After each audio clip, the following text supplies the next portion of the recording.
So what I thought would be fun to do is let's review a resume. Yeah, speaking of never getting to see other people's resumes. Yeah, exactly. That's what I think is like super cool thing to do. So let me go ahead and open one up. I like this software called PDF Expert. And there we go. That's open. Okay. So cool. All right. So you're a recruiter. You just opened it up in the ATS. It's like, and then the role you're hiring for is an HR position, right? Because that's obvious. You would have had a JD going into this. This is like really like cold turkey. But like, what comes to mind? Okay, so looking at this as a recruiter, of course, understanding what the title I'm looking for, that's the first thing I'm gonna look for is the title. So if I'm looking for, you said HR manager? Mm-hmm. Okay, so if I'm looking for an HR manager, I am looking literally for that title. So the first thing that stands out to me is that this person is an HR manager. The second thing that stands out is how long they've been an HR manager, because this position, they started in January, and before that, they were a generalist. So that would be something that stands out to me, is that they've only been a manager for less than a year. And most HR managers are probably looking for someone who has like 3 to 5 years of management experience. And then how many years overall of experience that they have, which starting from 2018, me personally, hiring managers, I know that they're definitely looking for someone with more than 4 years of experience. And then education, because usually those are the things that are non-negotiable, is 1, the title, 2, how many years of experience that you have, and then 3, the level of education. So going down to education, seeing like, okay, they have a bachelor's and a master's, and they have all these other certifications. And so sometimes companies will say like, oh, if they have a master's, it is equivalent of 2 years of experience. So even though they only have 4 years of experience, you know, maybe this company may say that they have 6 years of experience. I don't know if that's enough to say that that's a manager level, but definitely more like mid-level experience. And then the next thing I want to see is like how, if they are an HR manager, how big the team, how big the company they're working for, and how many people they're managing. So that's when I go into the actual job description to see, you know, how many people that they are managing. And that's not something that's said in this resume, I don't think. I can zoom in. I was trying to make so you can see the whole thing. Let's see. Let's look for that. So, okay, leading in this last role, 60-year-old law firm with 40 plus attorneys providing. Okay, got that. That we can talk about that. It's actually in the second bullet point here, managing 3 direct reports, which is great. It also tells me how many employees that they're managing. So like how big the company is and how big their workload is, which is 85 employees. So something smaller, but you know, still they have 3 direct reports, and it's not like some small mom and pop shop. And then the other would be like the technology that they're using. So their HRS is Bamboo HR. You know, maybe that's the same HRS that we're using, but the idea is if they know one, they can learn another. So at least they're working with an HRS system instead of like, you know, just like an Excel sheet or Google Docs or a Notion page.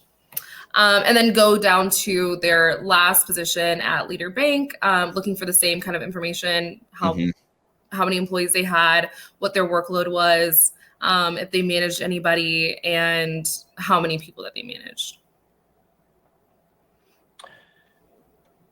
So, you know, my take on this resume is it's actually quite good.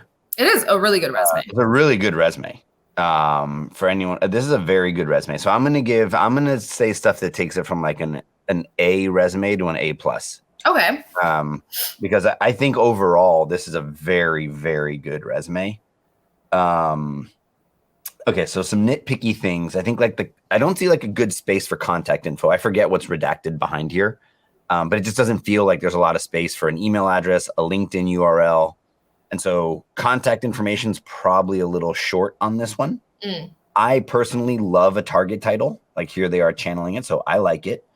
Looking at the professional, I like professional summaries as well. But you know what we do now that I think really makes a difference is we have like a section for like highlighted experience or highlighted projects, career highlights or something. Yeah, that like is where you can see like measurable impacts. So anything that you've done to save the company time, save the company money, or make the company money. So we'll put like 2 projects right there, or 2 like process improvements or whatever it is. And that really stands out to a recruiter, right? It's just easier to read. That's what I always say, is just make it easy for a recruiter to read. Yeah, because I've seen like people put bullet points right here. And I think that's right now, like our resume builder, actually, we're going to build that in.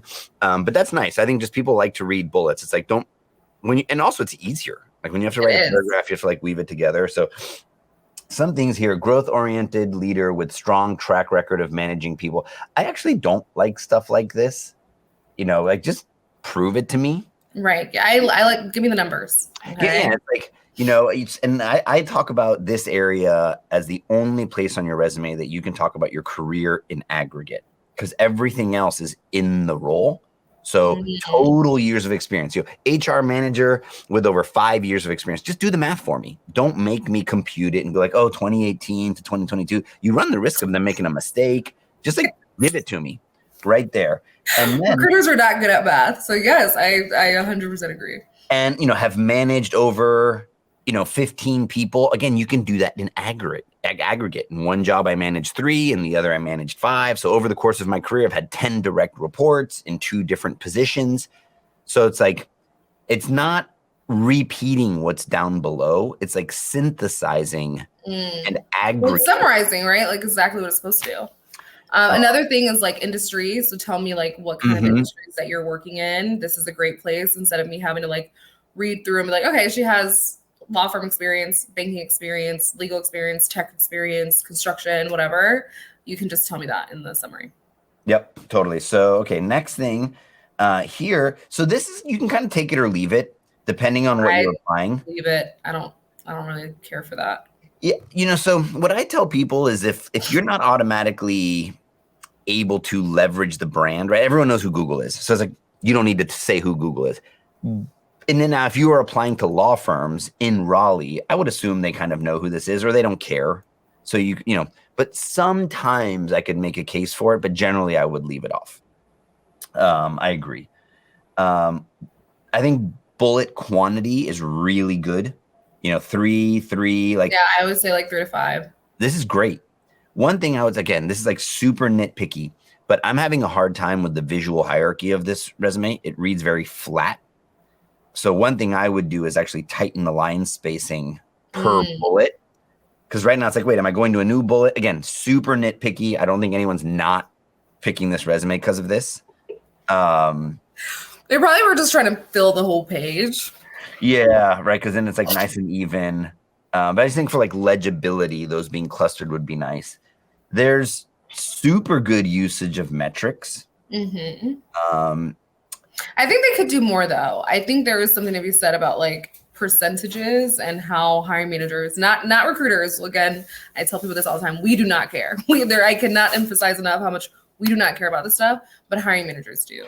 So she does have it in this last bullet point: 100% on time completion, saved $8,000 in cost, and reduced onboarding time by 90%.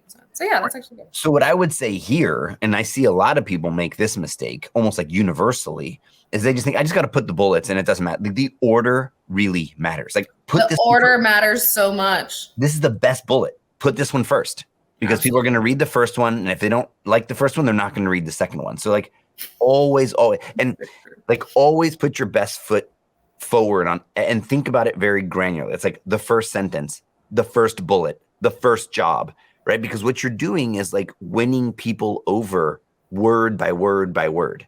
And so be strategic. Like these things are actually things you can be intentional about, and they make a huge difference. I agree. I definitely think that one should be, because at the end of the day, especially if it's like an HR or something that's a generic position where if you're doing it in one job, you're going to do the same exact job in another company. Everybody probably has this first line, right? Everybody has that first bullet point. So tell me why your experience is different. Tell me what is impressive about the work that you did. And that's where I always say like an impact statement. And so to me, this is that last line is a great impact statement. And I think your first bullet point should be impactful. Yeah, come out of the gates with this one. And so that, kind of the same. Again, this one seems like it's almost like what I see people do. It's almost like their best bullet is their last one. But let me tell you the psychology I think behind that is I think they want to hit like all the like keywords and what they're doing day to day and what they're doing most of the time first, right? Which makes sense because that's how job descriptions are written out. And so they're trying to hit all those keywords and how closely aligned this position is to the job description. But I think there's something to be said about, especially for these more generic positions or like operations focused roles, to impress me in that first bullet point or impress the hiring manager. Yep. And then I love how compact this bottom section is. Like I see too many times like these sections end up taking so much space.